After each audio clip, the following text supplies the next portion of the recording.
Hello everyone, I am your educator Priyanka. My qualification is I'm MSc B.Ed and CSIR NET.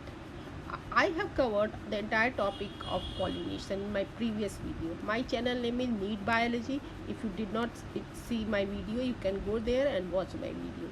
In this topic, I am going to practice revision questions on pollination. By revising the MCQ or doing the question, we can memorize our topic, or we can learn our topic for very long time, and it will help us for our examination very much. So whenever you are completing any topic, just revise their MCQ. It's very important. So let's get to our today's topic, revision. My first question is, what are clistogamous flowers? Clisto means closed. So you can see there are four options: open, closed, first closed, then open, open for some time, then closed. This is close and open are for flower. In some plants, flowers are always closed, they never open. They are closed like a bud all the time. That is called clistogamous flower. And why they are closed? For ensuring there is going to be self-fertilization, because self-fertilization doesn't use pollinators. So stigma and anther should lie close to each other. They should be in some closed space, and for doing that, the closed flowers, clistogamous flowers, are very much help in self-fertilization. So it's a technique by nature. So flowers can self-pollinate. By self-fertilization, there is going to formation of some seed, and it's a bypass method for nature. If somehow it's by some problem there is not any cross pollination, then this self fertilization method will save the flower and will form some next generation plants. This is the bypass method. What are chasmogamous flowers? Chasmo means normal or open. So open flower, the options are open flower, closed flower, both open and closed, none. So here the answer is open flower, the normal open flower, which when they are in bud stage they are closed, but when they are blooming they will open. That are open flower. Autogamous pollination is, I have covered this topic very well in my video.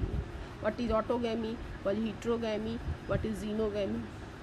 So autogamous, the options are most frequent in flowering plants, rare in flowering plants, do not happen at all in flowering plants, rare but found in some species, for example Viola, Oxalis, Commelina, etc.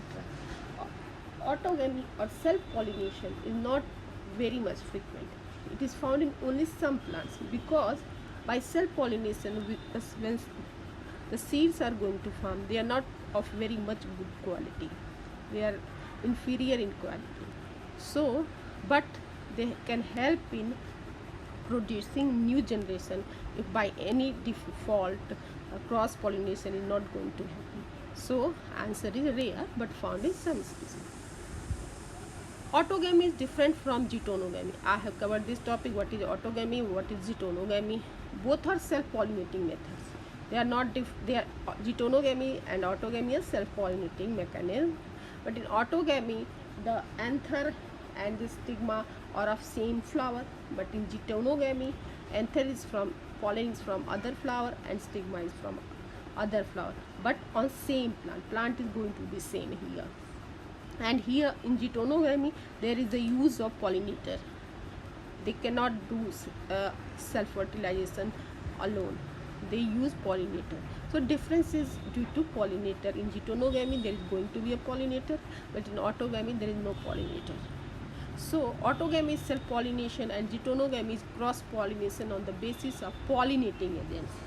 Basically, by technique, autogamy and geitonogamy self-fertilization method. But due to use of pollination in geitonogamy, you can say that it is a cross-pollination on the basis of pollinating agents. Okay, be clear here, don't be confused. The mechanism is self-pollination, but since the geitonogamy is using pollinator, you can call it cross-pollination on the basis of pollinating agents. Xenogamy is an example of cross-pollination, is also called xenogamy. Ribbon shaped mucilaginous pollen grains are found in what kind of plants have ribbon shaped mucilaginous pollen grains. When I was covering the abiotic and biotic methods of pollination, I have covered this topic in very much detail. If you want to know, you can go there and check and watch that video. Abiotic method of pollination. What are abiotic? The anemophilous and hydrophily plants. Anemo means uh, wind and wind pollinating agents, and hydrophily means water pollinating. So in water pollinating plants, the shape of the pollen grain are ribbon shaped and mucilaginous. Why? They have to flow through the water, they have to flow with the water, so the shape is ribbon shaped. So answer is water pollinating plants. Lightweight non-sticky pollen grains are found in. Why the pollen grains should be non-sticky? Because they have to go through the wind, and they have to travel long distance. They should not stick with any other tree, animal, any other thing. So what should be the answer? Wind pollinating plants. Wind pollinating plants have characteristics. They produce more amount of pollen, they are lightweight, and they are non-sticky. I have covered this topic in very detail in my video. You can go and check it there. Which aquatic plants are not water pollinated? See, water pollination is not very frequent phenomena. It is found in only some plants. All the water plants don't use these phenomena. Some use water pollination, but some don't use. So what are the plants that use water pollinating?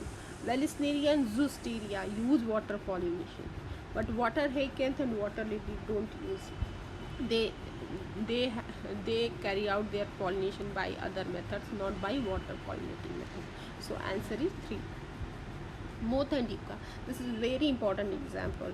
I am assuming that you have heard of this example and you understand this example. If you not, I have explained this topic in my video. You can go and see there. What moth do? Moth is an insect, yucca is a plant.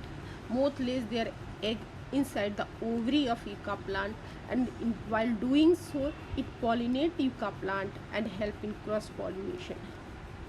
So when the seed is going to form and seed will grow, seed will germinate, the egg inside the ovary of yucca plant will also develop and become moth, and they will grow out of ovary.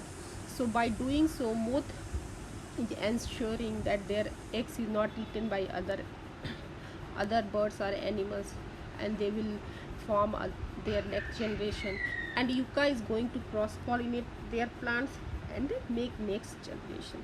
So they are dependent upon each other. How? Yucca is rare plant, moth is rare, they can live without each other. They are dependent on each other by egg laying and pollination. The fourth answer is correct here. I am not giving the answer, I have not written it here, but fourth is the right answer here. See, more questions are coming for this pollination topic. I want to ensure that this topic should be very clear in mind. By practicing multiple choice questions, topic becomes clear in your mind. So I'm going to give more questions in my next video. Till then, bye for now. Thank you.